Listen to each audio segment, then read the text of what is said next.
قسم کے اعمال دنیا میں کل عدم ہو جاتے ہیں۔ ایک اس کافر کا عمل جو کہ دنیا میں کوئی نیک کام کرتا ہے، نیک کام کرنے کا مطلب رفاہی کام کرتا ہے، غریبوں کی خبرگیری کرتا ہے، یتیموں کے سر پہ ہاتھ رکھتا ہے، مریضوں کا مفت علاج کرتا ہے، یعنی خلق خدا کی خدمت کرتا ہے، لیکن دوسری طرف ایمان سے محروم ہے۔ تو اس آیت میں وضاحت کے ساتھ اللہ نے فرمایا کہ ایسے لوگوں کے نیک اعمال کا صلہ ہم ان کو دنیا میں دے دیتے ہیں۔ دنیا میں کیسے دیتے ہیں؟ اللہ انہیں نیک نامی دے دیتا ہے، انہیں بڑے منصب سے نواز دیتا ہے، انہیں دنیاوی ترقیوں سے نواز دیتا ہے، ان کا رزق فراخ کر دیتا ہے۔ دنیا میں کسی بھی طریقے سے اللہ تعالیٰ ان کے نیک اعمال کا بدلہ ان کو دے دیتا ہے، اور اللہ نے فرمایا کہ یہاں ہم اس کو پورا بدلہ دیتے ہیں، اس میں کسی قسم کی کمی نہیں کی جاتی۔ اور جہاں تک آخرت کا تعلق ہے تو آخرت میں ان کے لیے صرف اور صرف آگ ہے۔ قرآن کریم کی اس آیت نے کتنی وضاحت کے ساتھ کہا کہ آخرت کے انعامات کے لیے، جنت کے حصول کے لیے صرف دنیا کے نیک اعمال کافی نہیں ہیں، بلکہ وہ نیک اعمال جو ایمان کے ساتھ کیے جائیں۔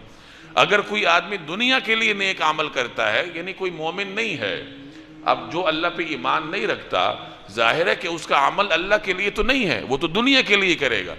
اگر انسانیت کی خدمت کر رہا ہے تو انسانیت کے لیے کرے گا، اللہ کے لیے نہیں کرے گا، جبکہ اللہ کو انسانیت کی وہ خدمت مطلوب ہے جو اللہ کے لیے کی جائے۔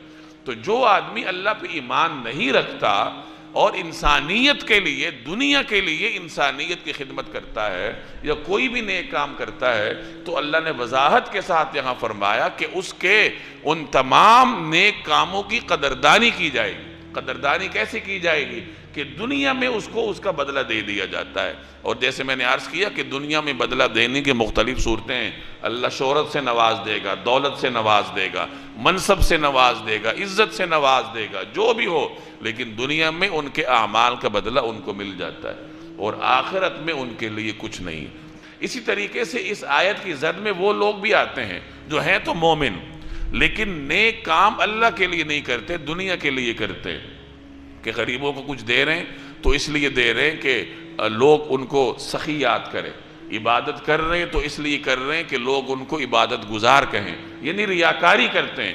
تو مفسرین فرماتے ہیں کہ ان کا بدلہ بھی ان کو دنیا ہی میں دے دیا جاتا ہے، کہ ان کی شہرت ہو جاتی ہے، لوگ ان کو اچھے الفاظ سے یاد کرتے ہیں، آخرت میں ان کے لیے کچھ نہیں ہوتا۔ خوب سمجھ لیجئے کہ آخرت میں عمل کا بدلہ اس کو ملتا ہے جو اللہ کی رضا کے لیے کرتا ہے۔